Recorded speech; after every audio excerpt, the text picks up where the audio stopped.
Good morning. Welcome to Top of the Morning by Mint, your weekday newscast that brings you 5 major stories from the world of business. It's Monday, February 10th, 2025. This is Nelson John. Let's get started. Air traffic is booming in India. Manufacturers are actively seeking deals at Aero India exhibition, highlighting the country's potential. The International Air Transport Association, IATA, is set to hold its annual general meeting in June in New Delhi, a testament to India's growing market influence.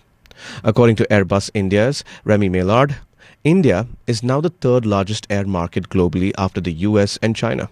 Boeing's Salil Gupte echoed the sentiment, calling India the most dynamic and exciting market. The Civil Aviation Ministry claims a meteoric rise in the sector, with traffic growth projected over 7% annually until 2043.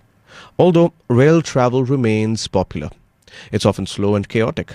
Boeing estimates that converting just 2% of daily train users to air travel could double the air market, given the current low per capita air travel of 0.12 compared to that of 0.46 in China.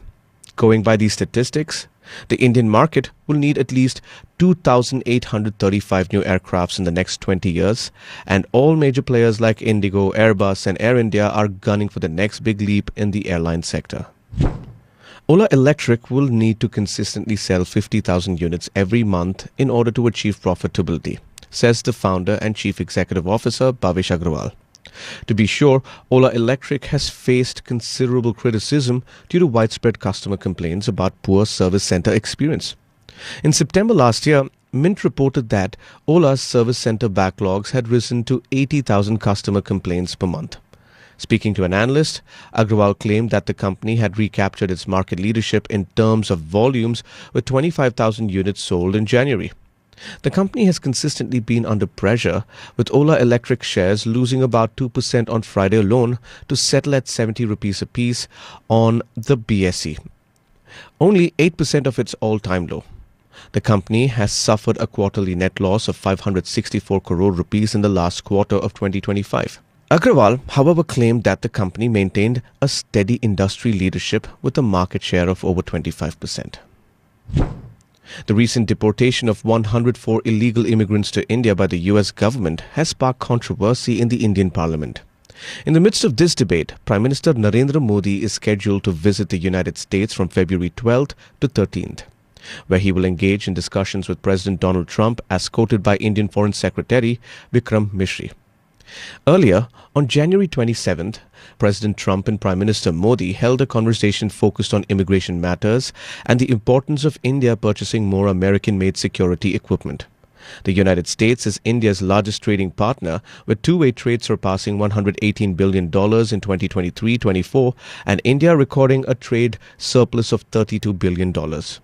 As a strategic partner of the United States, India will aim to enhance trade relations, simplify access to skilled worker visas, and review import tariffs on over 30 items, including luxury cars and solar cells, potentially boosting imports from the United States amidst rising global trade tensions.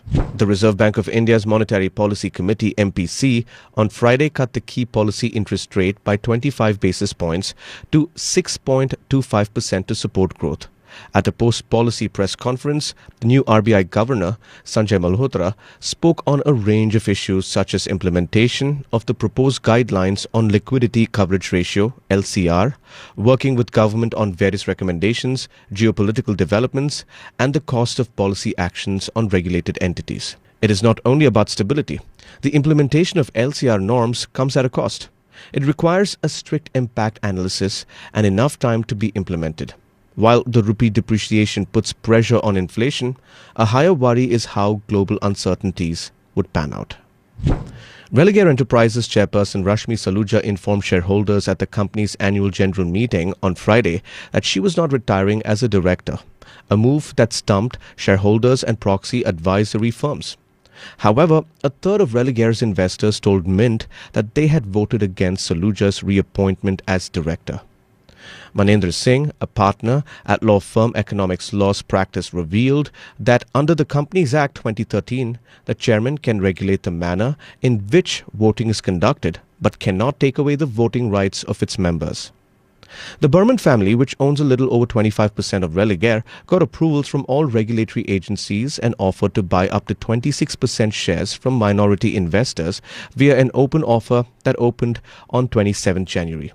Following the hearing on Gaikwad's appeal, the Supreme Court said that the Burman's open offer cannot be closed until the SEBI decides on the legality of Gaikwad's competing offer. That's all for today. Thank you for joining. I can't wait to be back tomorrow to bring you the next episode of Top of the Morning, packed with the latest in business news. This is Nelson John signing off. Have a terrific day.